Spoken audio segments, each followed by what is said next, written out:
북한이 조선인민혁명군 창설 90주년을 맞아 어젯밤 대규모 열병식을 개최했습니다.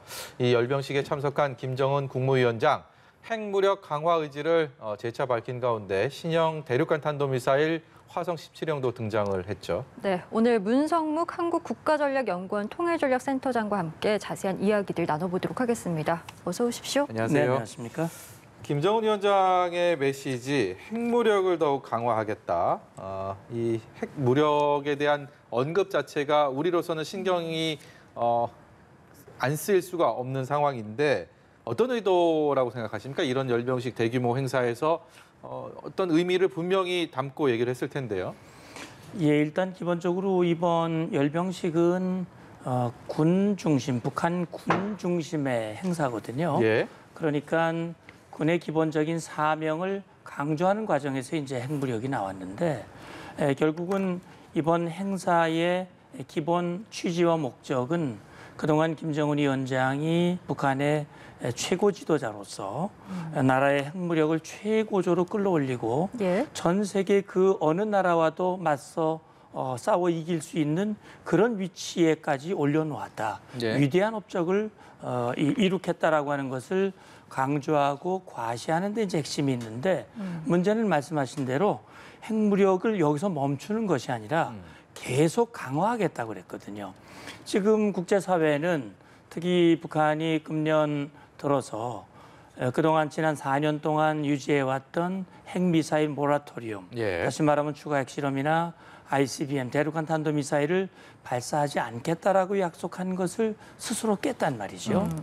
그런데 미국과 유엔과 국제사회는 유엔 안보리 결의를 준수해라, 도발을 중단해라 라고 하는 것을 계속 강조하고 있지만 보란 듯이 나는 계속 무력을 강화하겠다라고 얘기를 했고 한 가지 더 여기서 주목해야 할 부분은 기본적으로 핵을 개발하는 것은 억제를 위한 것이지만 그게 1차 사명이지만 우리의 근본 이익을 침탈한다면 우리는 첫 번째 사명에 얽매이지 않고 예. 이걸 사용을 하겠다라고 얘기하는 거거든요.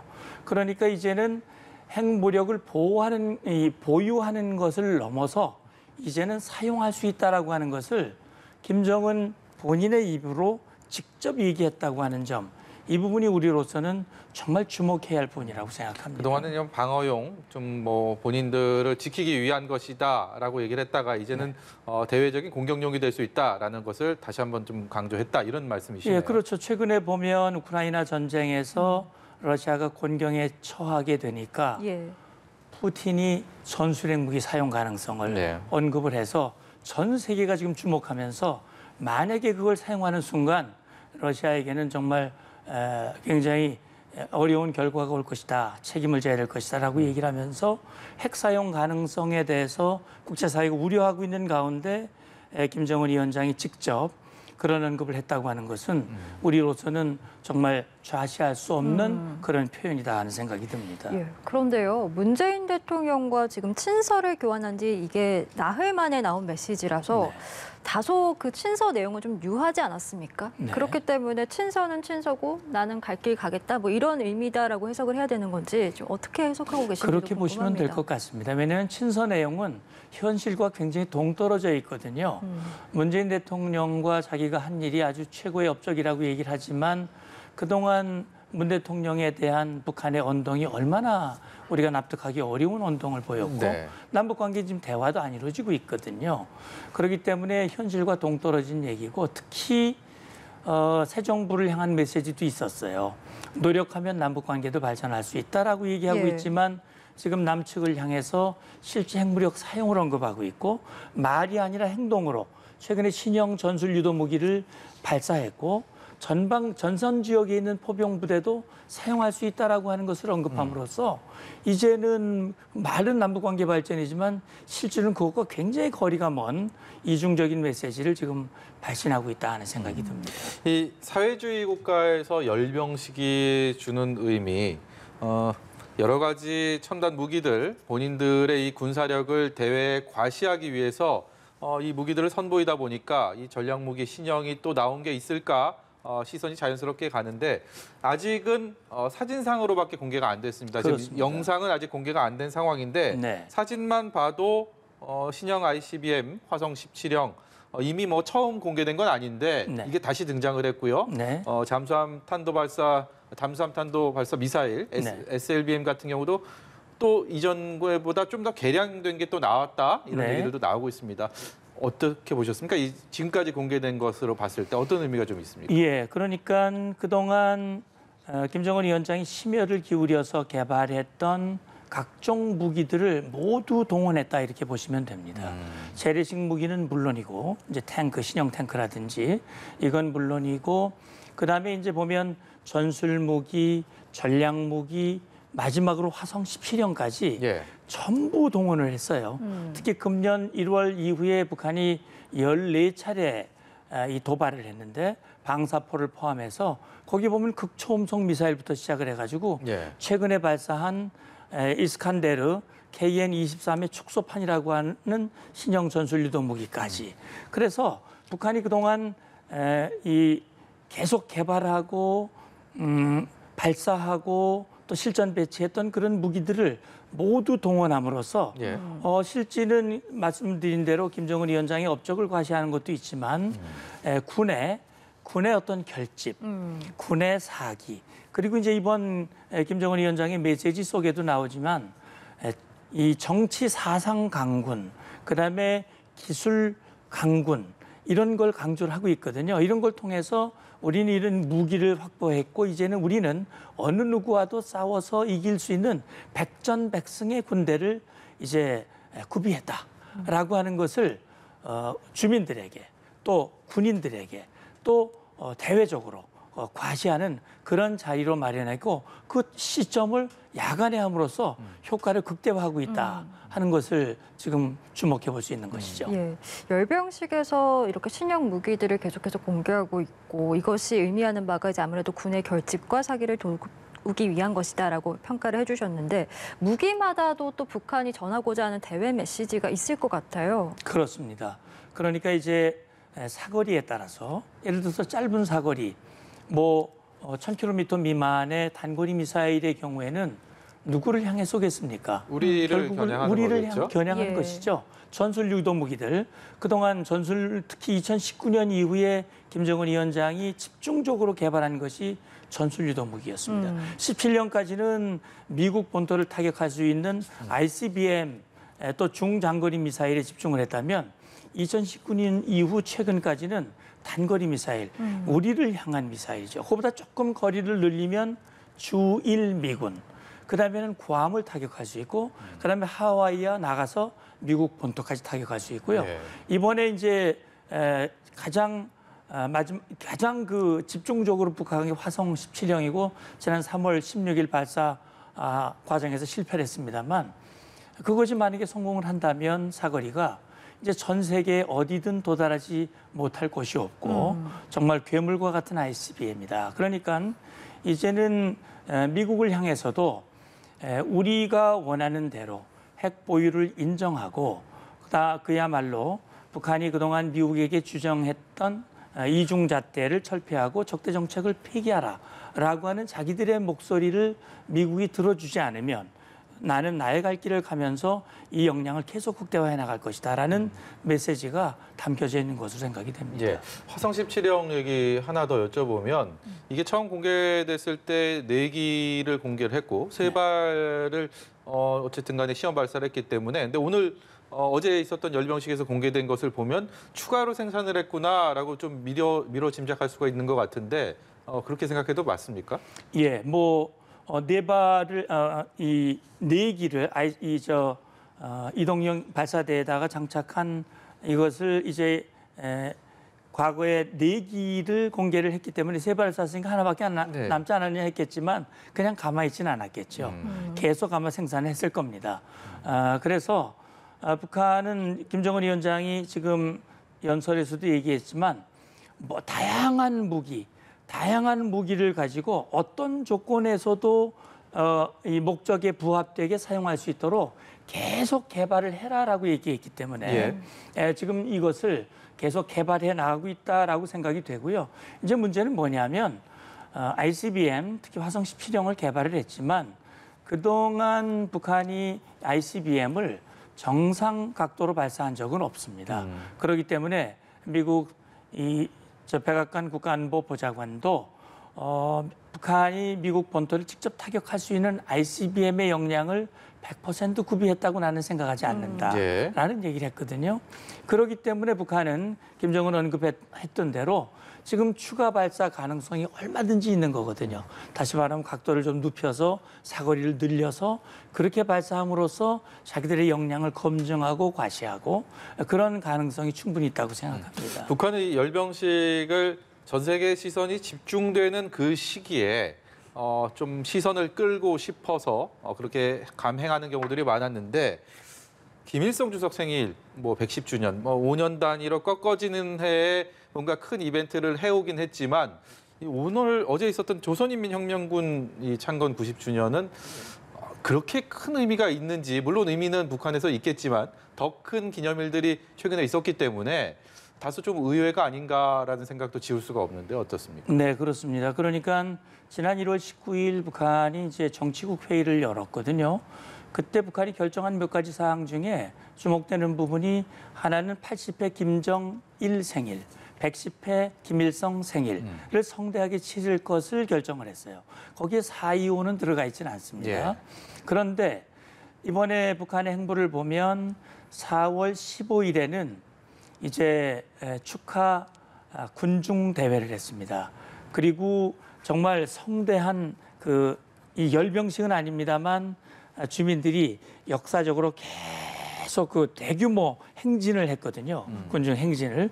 그러면서 아마 주민들을 결집하는 데 집중을 했다면 이번에는 군심을 결집하고 무력을 과시하는 그런 행사로 4월 25일을 남겨둔 것 같아요. 이게 4월 25일 날 이제 한 것인데 사실은요, 아시겠습니다만 1978년부터 2018년까지 북한은 4월 25일을 우리의 국군의 날 같은 창군절로 대대적인 행사를 해왔습니다. 그래서 북한에 보면 4.25라고 하는 이름이 들어가 있는 체육단, 무슨 건물 여러 가지 많습니다. 그러니까 말하자면 4월 25일은 김일성이 만든 항일 빨치산을 기념하는 거거든요. 그러니까 김일성 나이 20살 때 빨치산을 만든 겁니다. 그게 오늘의 북한의 뿌리라는 것이고 김일성의 그 업적을 강조하는 것은 거기에 바탕을 둔 김정은의 정통성과 김정은의 업적과 연결이 되는 것입니다. 그러니까 지금 김정은이 자랑하는 이 핵무력과 군사력은 결국 4월 25일 뿌리인 지금 조선인민군의 뿌리인 이 항일 빨치산을 강조하고 이걸 부각시키는 것이 지금의 김정은의 정통성을 부각하고 우상화시키는데 굉장히 좋은 소재가 된다라고 하는 판단을 갖고 4월 25일도 명절로 선정을 했거든요. 그래서 오늘을 기해서 지금 대대적으로 근데 사실 시기적으로 보면 또 우리 한미연합연습이 진행되는 이 시기이고 또 다음 주면 5월 초면은 또 우리 새 정부가 출범을 하거든요. 아주 이 시기적으로 북한 나름 상당히 정치적 계산이 담겨져 있었던 것 같습니다. 그리고 이번에도 그렇고 앞서 살짝 언급이 되긴 했지만 최근 북한의 열병식이 보면 주로 야간에 많이 진행이 되잖아요. 근데 예전에는 주로 오전 10시를 전후해서 진행이 됐었기 때문에 최근 4번의 열병식 모두 저녁, 밤 이렇게 야간에 진행이 된 것과 관련해서 특별한 이유가 있는가, 그 의도는 무엇인가 그 부분도 궁금합니다. 보도된 걸 보면 김정은 위원장이 2011년 이제 12월에 아버지 김정일이 사망하고 이후에 권력을 물려받았잖아요.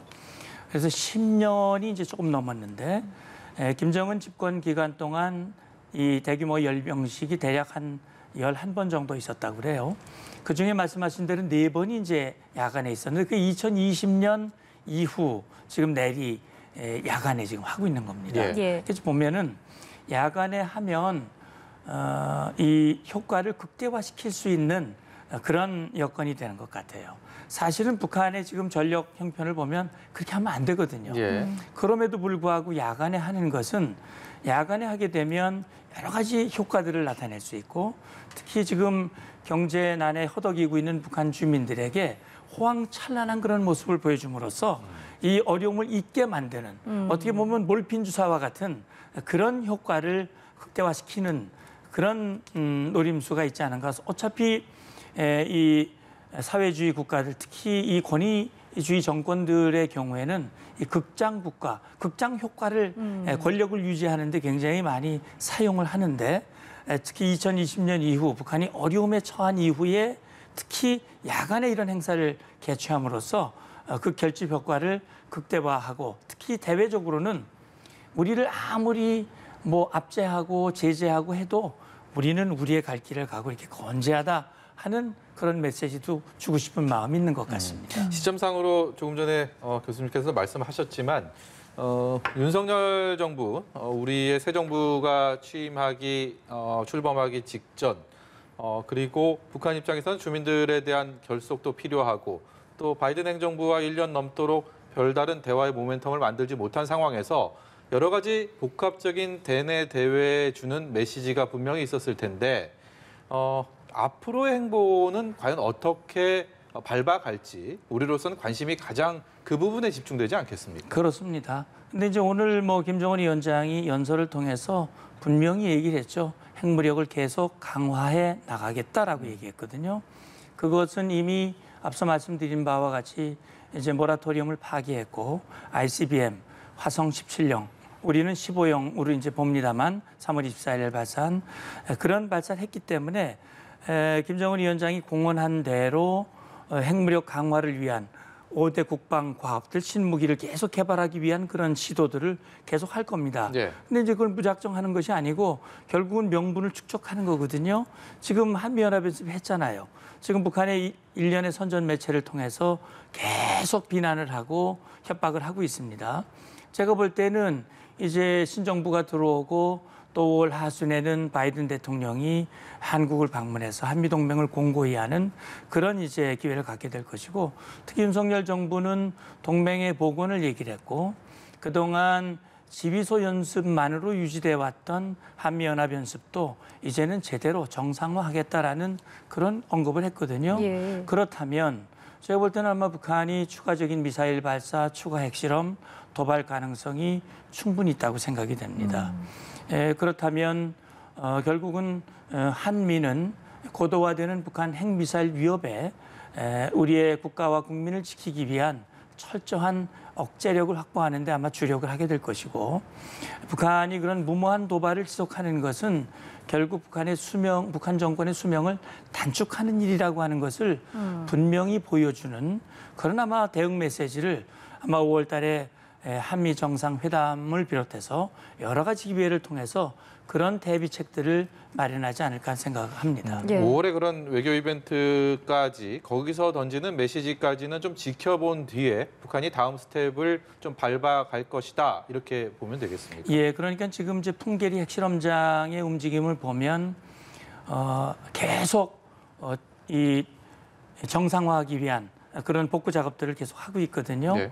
지금으로 봤을 때는 아마 5월 중에는 거의 마무리가 되지 않겠느냐라고 하는 것이 일반적인 관측이고 네. 그렇다면 지금 풍계리 핵실험장 그다음에 동창리 미사일 발사장 이런 쪽에서 보수공사라든지 이런 것들이 마무리가 되면 그렇다면 7차 핵실험이라든지 그다음에 인공위성을 가장한 장거리 미사일 발사라든지 또 추가 ICBM 화성 17형의 발사라든지 이런 도발이 이어질 가능성이 충분히 있다고 생각이 되고요. 예. 그렇다면 지금 윤석열 정부가 이제 대화를 하겠다.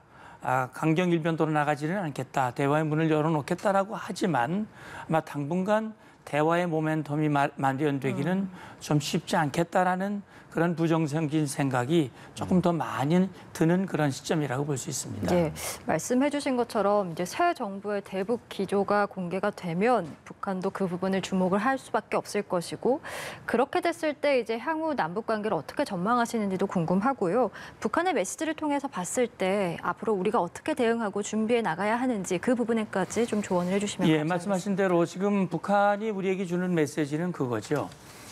말하자면 지금 그동안 여러 차례 이번 열병식 김정은 연설에서는 대미 대남 메시지가 따로 콕 집어서 나온 건 없습니다. 네. 그러나 핵무력을 개발하겠다. 그리고 우리의 이 근본 이익을 만약에 침해한다면은 핵 사용을 불사하겠다라는 그런 언급을 했다는 자체가 사실은 대남 대미 메시지라고 볼 수 있습니다. 예. 그렇다면 우리가 어떻게 해야 할지는 이미 이제 대응해야 할 과제들은 주어진 것이거든요. 추가 도발을 할 수 없게 하는 방안, 북한이 핵을 가지고 있더라도 결코 사용할 수 없게 하기 위한 그런 억제력과 대응 역량을 강화하는 것이 우리에게 기본적인 과제고 그렇다면 한미 정상회담이라든지 앞으로의 한미 동맹의 복원과 억제력의 강화는 아마 거기에 힘이 실릴 거라고 생각이 됩니다. 이제 남북 관계는 역시 신정부가 대화를 하려고 하더라도 지금 북한은 이제까지 행보를 보면 김정은 위원장이 남북 관계 발전이라는 얘기를 했어요. 2018년에도 사변적으로 발전시키겠다라고 얘기를 했지만 사실은 지금 뭐 변화된 게 별로 없거든요. 예. 그래서 제가 생각할 때는 북한이 원하는 건 남북관계 발전 그 자체보다는 남북관계를 통해서 자기들이 얻고자 하는 결과를 더 주목하고 있는 것 같습니다. 그러니까 결국은 한국이 미국과 동조하지 않고 북한이 원하는 대로 이 제재 전선에서 이탈해서 남북관계 좀 북을 지원하기도 하고 그러길 원하지만 사실은 핵 문제가 걸려 있어서 어렵거든요.